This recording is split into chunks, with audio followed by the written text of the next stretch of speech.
வணக்கம். இன்றைய செய்திகளை விரிவாக பார்ப்பதற்கு முன்பாக முதலில் இந்த நேரத்திற்கான தலைப்புச் செய்திகள்.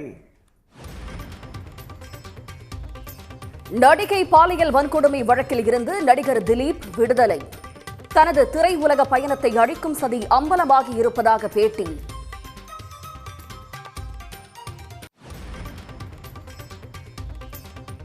கேரள நடிகை பாலியல் வன்கொடுமை வழக்கில் பல்சர் சுனி உள்ளிட்ட 6 பேர் குற்றவாளிகள். வரும் 12ஆம் தேதி தண்டனை விபரத்தை அறிவிக்கிறது எர்ணாகுளம் நீதிமன்றம்.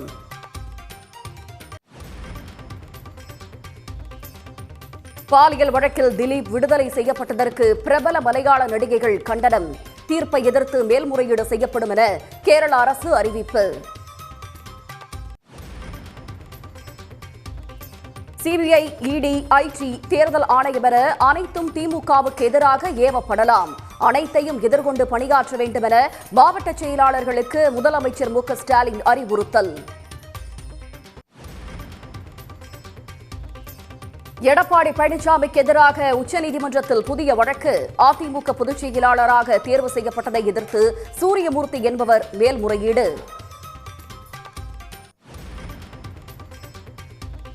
திமுகவை வீழ்த்த வேண்டும் என நினைக்கும் கட்சிகள் தங்களை சுய பரிசோதனை செய்து கொள்ள வேண்டும். அதிமுக கூட்டணி 3ஆம் இடத்திற்கு தள்ளப்படும் என டிடிவி தினகரன் பேட்டி.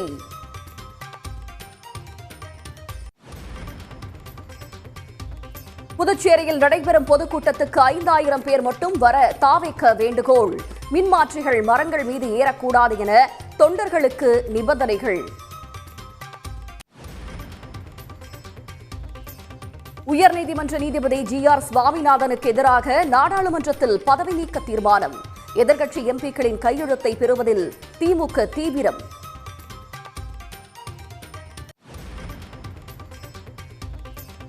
நீதிபதி ஜி.ஆர். சுவாமிநாதனை கண்டித்து சென்னை உயர்நீதிமன்ற வழக்கறிஞர்கள் ஆர்ப்பாட்டம். திருப்பரங்குன்றம் தீப விவகாரத்தில் அளித்த உத்தரவுக்கு கடும் எதிர்ப்பு.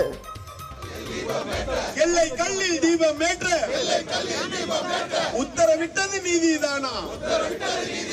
உத்தரவிட்டது நீதிதானா? நீதிதானா? நீதிதானா? மத வெறி சக்திகளை. சினிமா தயாரிப்பாளர் ஆகாஷ் பாஸ்கரன் தாக்கல் செய்த நீதிமன்ற அவமதிப்பு வழக்கு. அமலாக்கத்துறை உதவி இயக்குநர் வரும் 15ஆம் தேதி நேரில் ஆஜராக சென்னை உயர்நீதிமன்றம் உத்தரவு.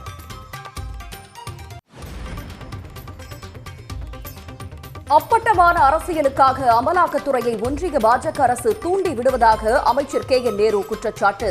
அவதூறு பிரச்சாரத்திற்கு அஞ்சாமல் சட்டப்படி நடவடிக்கையை எதிர்கொள்வேன் என திட்டவட்டம்.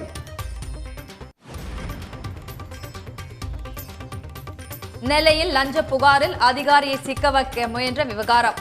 மேலும் 2 தீயணைப்பு அலுவலகர்கள் கைது.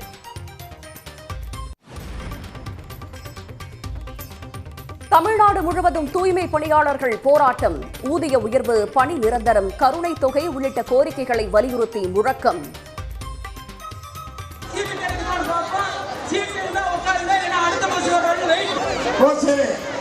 உங்க முன்னாடி இருக்கிறவங்க அப்படியே வண்டி ஏத்துங்க.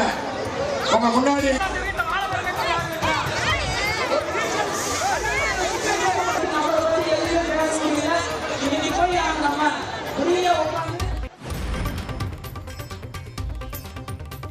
சென்னையில் தொடக்க கல்வி ஆசிரியர்கள் முற்றுகை போராட்டம்.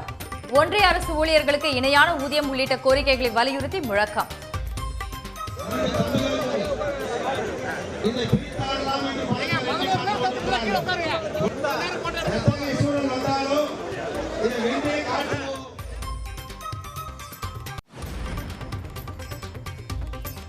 சிவகங்கையில் வாக்காளர் பட்டியலில் இருந்து நாம் தமிழர் கட்சி வேட்பாளர் பெயரையே நீக்கியதால் பரபரப்பு.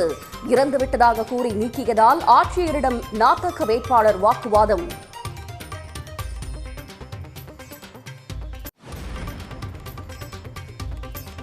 உடுமலைப்பேட்டை அருகே முழு கொள்ளளவை நெருங்கும் அமராவதி அணை. ஆற்றங்கரையோர மக்களுக்கு வெள்ள அபாய எச்சரிக்கை.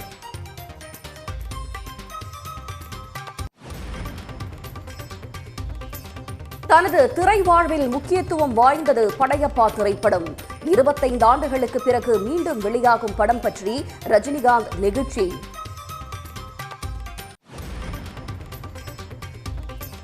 நாடு முழுவதும் இண்டிகோ ஏர்லைன்ஸ் விமான சேவை 7வது நாளாக பாதிப்பு. சென்னையில் இன்றும் 71 விமானங்கள் ரத்து செய்யப்பட்டதால் பயணிகள் தவிப்பு.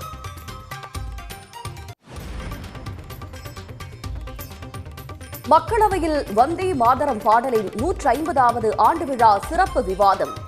இந்தியா வளர்ச்சியடைந்த நாடாக உருவாக ஊக்கப்படுத்தும் பாடல் என மோடி பெருமிதம்.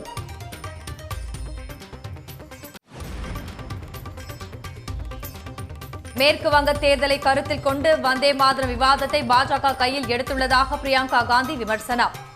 வந்தே மாதரம் பாடலை பயன்படுத்தி பாகுபாட்டை உருவாக்கினார் என்று ராசா குற்றச்சாட்டு. திருப்பரங்குன்றத்தில் உள்ள தர்கா மட்டும்தான் பாஜக இந்துத்துவ அமைப்பினருக்கு தெரிகிறது. அனைவருக்கும் ஆன்மீகம் தேவைப்படுகிறது என்றால் பாஜகவுக்கு தேவை கலவரம்தான் என சு வெங்கடேசன் ஆவேசம்.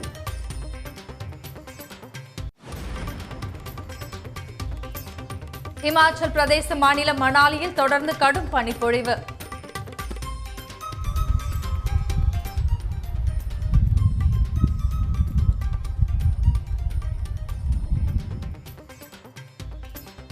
மணாலி லே சாலை மூடப்பட்டுள்ளதால் போக்குவரத்து பாதிப்பு.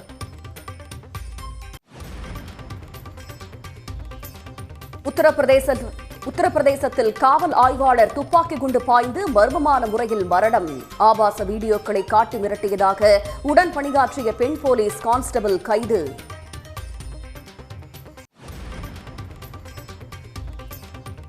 அமெரிக்காவின் அமைதி ஒப்பந்தத்தை உக்ரைன் அதிபர் ஏற்கவில்லை. முழுமையாக படித்து கூட பார்க்கவில்லை என்றும் ட்ரம்ப் குற்றச்சாட்டு.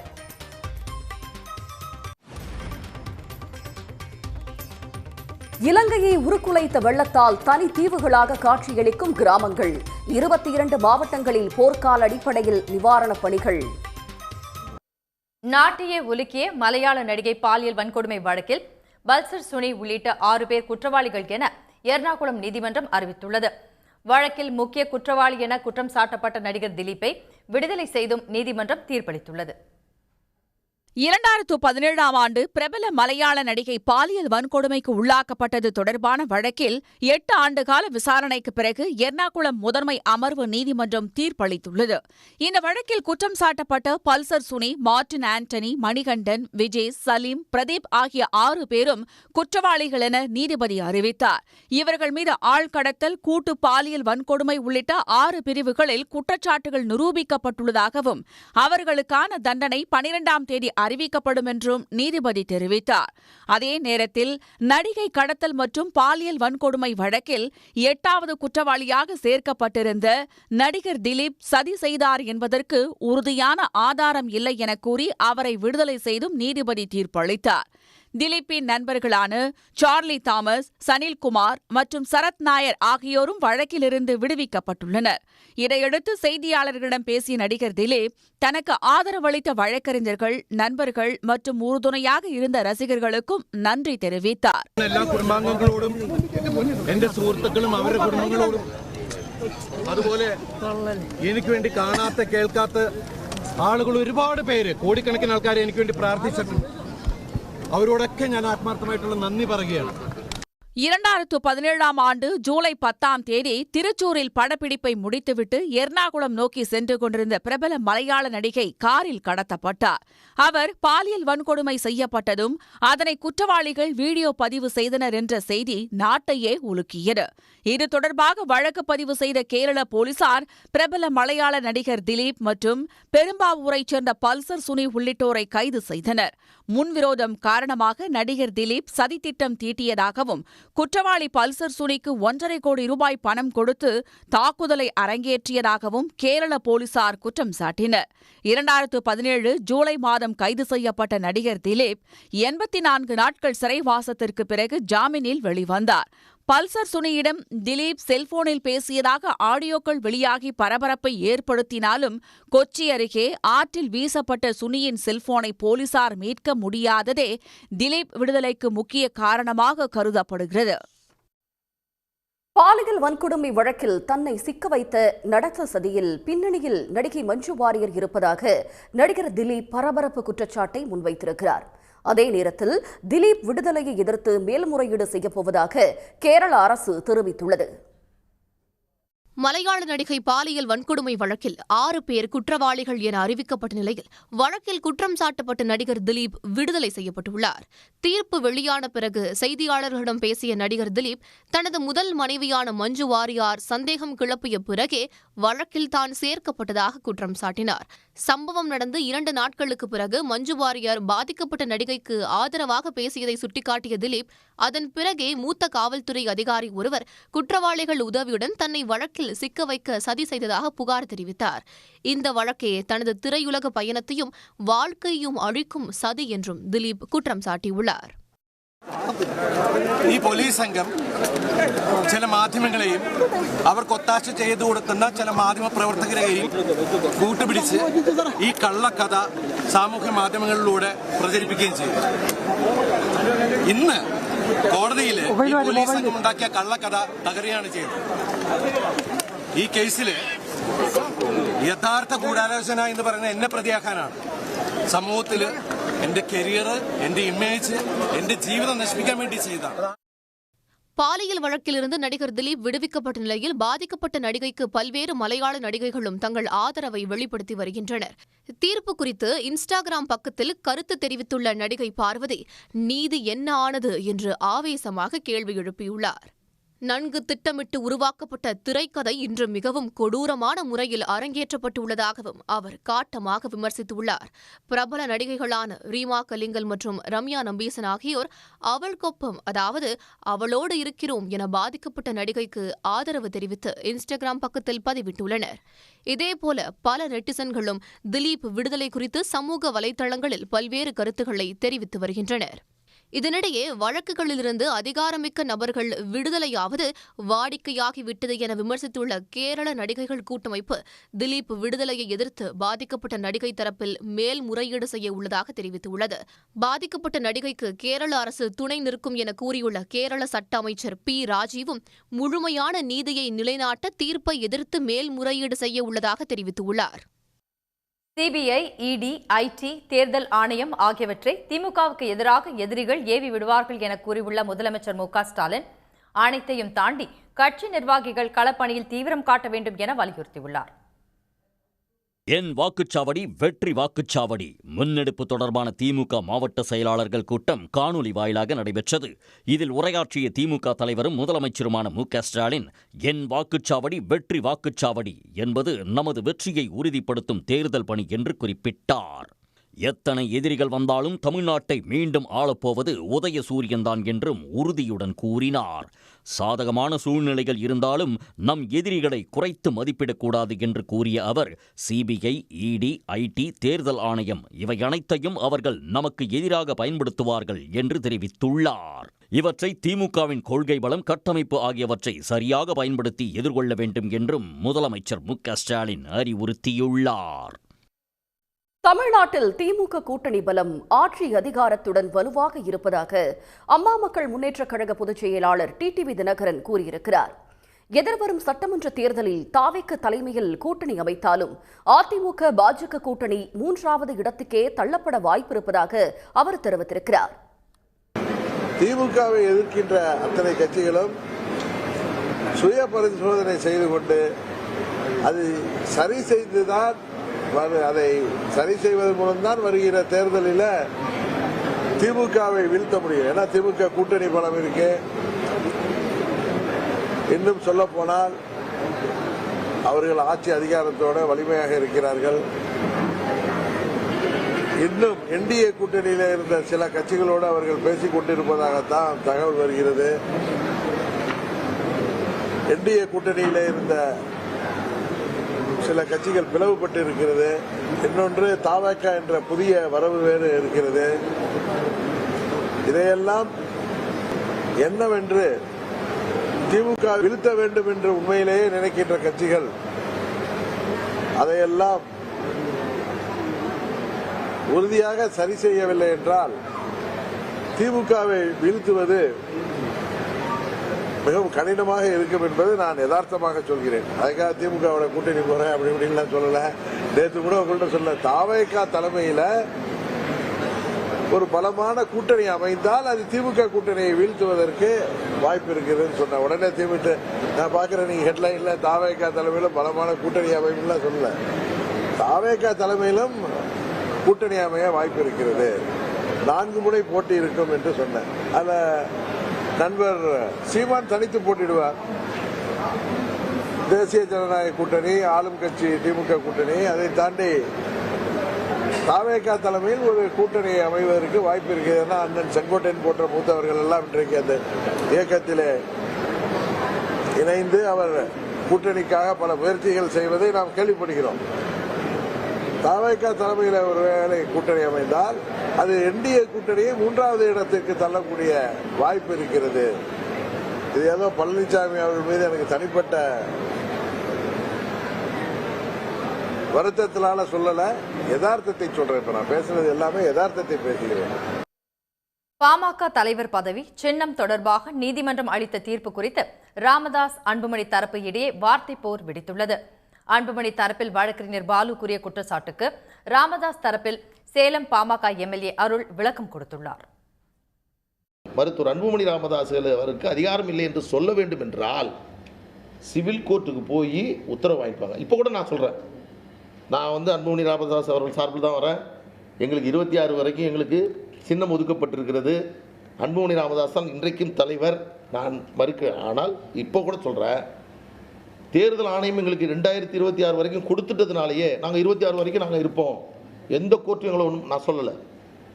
நீங்கள் சிவில் கோர்ட்டு போங்க, உங்கள் கேஸை போடுங்க, நீங்கள் தான் பாட்டாளி மக்கள் கட்சி, உங்களுக்கு தான் அதிகாரம் இருக்கிறதே என்று வாங்கி தேர்தல் ஆணையத்திடம் கொடுத்தால் தேர்தல் ஆணையம் மறுபரிசீலனை செய்யும். இந்த வழக்கில் நான் இப்போவும் மீண்டும் சொல்கிறேன், சவாலாக சொல்கிறேன், எந்த இடத்திலும் எந்த நேரத்திலும் எந்த நீதிமன்றத்திலும் அவர்களால் வெற்றி பெறவே முடியாது. பாலு நேற்று பாருங்க, காத்து கொண்டிருக்கிறோம், தீர்த்து விடுவோம், ஐயாவை ஒழிக்கிறது காத்து எங்கே தான் சரி தெளிவாக சொல்லிடுச்சே. இப்போ இதில் பார்த்தீங்கன்னா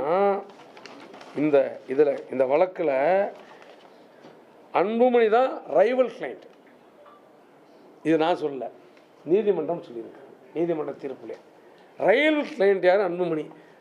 சிவில் நீதிமன்றத்துக்கு போய் நான் தான் தலைவர்னு சொல்ல வேண்டிய அதிகாரம், சொல்ல வேண்டிய தேவை என்பது அன்புமணிக்கு தான் இருக்குது. அந்த தேவை எங்களுக்கு இல்லை. என்ன காரணம்? நாங்கள் இப்போ பாட்டாளி மக்கள் கட்சியுடைய தலைவர் மருத்துவர் ஐயா தான். இதை நீதிமன்றம் சொல்லியிருக்கிறது. ஐயா இல்லை என்று சொல்ல வேண்டியது நீங்கள் தான். 8 மே மாதம் 25 வரை அன்புமணி ராமதாஸ் அவர்கள் தலைவராக தொடர்கிறார் என்றது அவர்கள் ஒத்துக்கொண்டால், எப்படி அவர்கள் 24ஆம் தேதி ஏப்ரல் மாதம் 29ஆம் தேதி ஒரு கூட்டத்தை கூட்டியதாகவும் அந்த கூட்டத்தில் தான் மருத்துவர் அன்புமணி ராமதாஸ் நீக்கப்பட்டதாகவும் சொல்லுகிறார். யார் அந்த கூட்டத்தை கூட்டது? அந்த கூட்டத்திற்கு தலைமை தாங்கியது யார்? அந்த கூட்டத்தை கூட்டக்கூடிய அதிகாரம் இருக்கிறதா? எனவே இந்த தவறை அவர்கள் சென்னை உயர்நீதிமன்றத்தினுடைய அந்த வழக்கிலே அவர்கள் பதிவு செய்திருக்கிறார்கள். பாட்டாளி மக்கள் கட்சி இன்றைக்கு இருக்கிற ஒரே அதிகாரம், உச்ச அதிகார அமைப்பு தலைவர் இல்லைன்னு சொல்லிடுச்சு, பொதுச் செயலாளர் இல்லைன்னு சொல்லிடுச்சு, பொருளாளர் இல்லைன்னு சொல்லிடுச்சு. யார் சொன்னது? தேர்தல் ஆணையமும் டெல்லி நீதிமன்றம் சொல்லிடுச்சு. இப்போ விதி எண் 13 படி, அமைப்பு சட்டம் விதி எண் 13 படி பாட்டாளி மக்கள் கட்சியில் இருக்கிற ஒரே உச்சபட்ச அமைப்பு மருத்துவர் ஐயா. மருத்துவர் ஐயா நிர்வாகக்குழு, செயற்குழு, பொதுக்குழு வழிநடத்துவார். நாங்கள் 14ஆம் தேதி போட்டு முடிச்சிட்டோம். அதை அவங்க ஏற்றுத்தான் ஆக வேண்டும். இண்டிகோ நிறுவனத்தின் விமான சேவைகள் நாடு முழுவதுமாக இன்றும் 7வது நாளாக பாதிக்கப்பட்டிருப்பதால் பயணிகள் அவதிக்குள்ளாகியுள்ளனர். சென்னையில் இன்று 71 இண்டிகோ விமான சேவைகள் ரத்து செய்யப்பட்டிருக்கின்றன. விமானங்களை சரியான நேரத்தில் இயக்கும் நிறுவனம் என்ற நற்பெயர் பெற்றிருந்த இண்டிகோ கடந்த ஒரு வாரமாக மிக மோசமாக தடுமாற்றம் கண்டு வருகிறது. உள்நாட்டு விமான போக்குவரத்து ஆணையரகத்தின் ஃப்ளைட் டியூட்டி டைம் லிமிடேஷன் எனப்படும் பறக்கும் நேரத்திற்கான வரைமுறை விதிகளால் இண்டிகோவின் மொத்த சேவையும் முடங்கியது. நாளொன்றுக்கு உள்நாடு மற்றும் வெளிநாடுகளுக்கு சராசரியாக 2300 விமான சேவைகளை இண்டிகோ வழங்கி வந்த நிலையில் கடந்த 7 நாட்களில் நாடு முழுவதும் பல ஆயிரம் விமான சேவைகள் ரத்து செய்யப்பட்டன. விமானங்கள் பெரும் தாமதமாக இயக்கப்பட்டதாலும் பல்லாயிரம் பேரின் முன்பதிவு ரத்து செய்யப்பட்டதாலும் ஏறக்குறைய அனைத்து விமான நிலையங்களிலும் பயணிகள் நாள் கணக்கில் காத்திருக்க வைக்கப்பட்டனர். இதனால் ஊழியர்கள் பயணிகள் இடையே மோதல்கள் வெடித்தன. இந்த சூழலில் காணொலி மூலம் விளக்கம் அளித்த இண்டிகோ நிறுவன தலைமைச் செயல் அதிகாரி பீட்டர் எல்பர்ஸ் கடந்த சனி ஞாயிறன்று 1500 விமானங்கள் உரிய நேரத்தில் இயக்கப்பட்டதாகவும் அந்த எண்ணிக்கையை உயர்த்த நடவடிக்கை எடுத்து வருவதாகவும் கூறினார். In my earlier messages, I conveyed we would be rebooting the system Friday, take a significant number of cancellations and start afresh on Saturday. That has worked well by operating some 1,500 flights yesterday as compared to only 700-ish on Friday. Also, we have been able to execute the cancellations at an earlier stage, so customers don't show up at the airport in case their flights are being cancelled. விமான சேவை ரத்து எதிரொலியாக சுமார் 610 கோடி ரூபாய் அளவுக்கு விமான கட்டண தொகையை பயணிகளுக்கு திருப்பி அளித்துள்ளதாக தெரிவித்துள்ள இண்டிகோ தனது விமான சேவைகளை சீரமைக்கும் நடவடிக்கைகளை தீவிரப்படுத்தி உள்ளது. இருப்பினும் இண்டிகோவின் விமான சேவைகள் இன்னும் இயல்பு நிலைக்கு திரும்பவில்லை. சென்னையில் மீண்டும் விமான சேவைகள் ரத்து செய்யப்பட்டுள்ளதால் இண்டிகோ பயணிகளின் பரிதவிப்பு தொடர்கிறது. டெல்லியில் 100க்கும் மேற்பட்ட சேவைகளும் ஹைதராபாத்தில் 70க்கும் மேற்பட்ட சேவைகளும் ரத்து செய்யப்பட்டுள்ளன. விமான சேவைகள் சீரடைய மேலும் சில நாட்களாகும் என்று இண்டிகோ தெரிவித்துள்ளது. இதற்கிடையே முன்பதிவை ரத்து செய்தல் அல்லது முன்பதிவு அட்டவணையை மாற்றிக்கொள்ளுதலுக்கு டிசம்பர் 15ஆம் தேதி வரை எவ்வித கட்டணமும் பிடித்தம் செய்யப்பட மாட்டாது என்றும் தெரிவிக்கப்பட்டுள்ளது. உடனுக்குடன் செய்திகளை தெரிந்து கொள்ள சன் நியூஸ் பெல் ஐகானை கிளிக் பண்ணுங்க.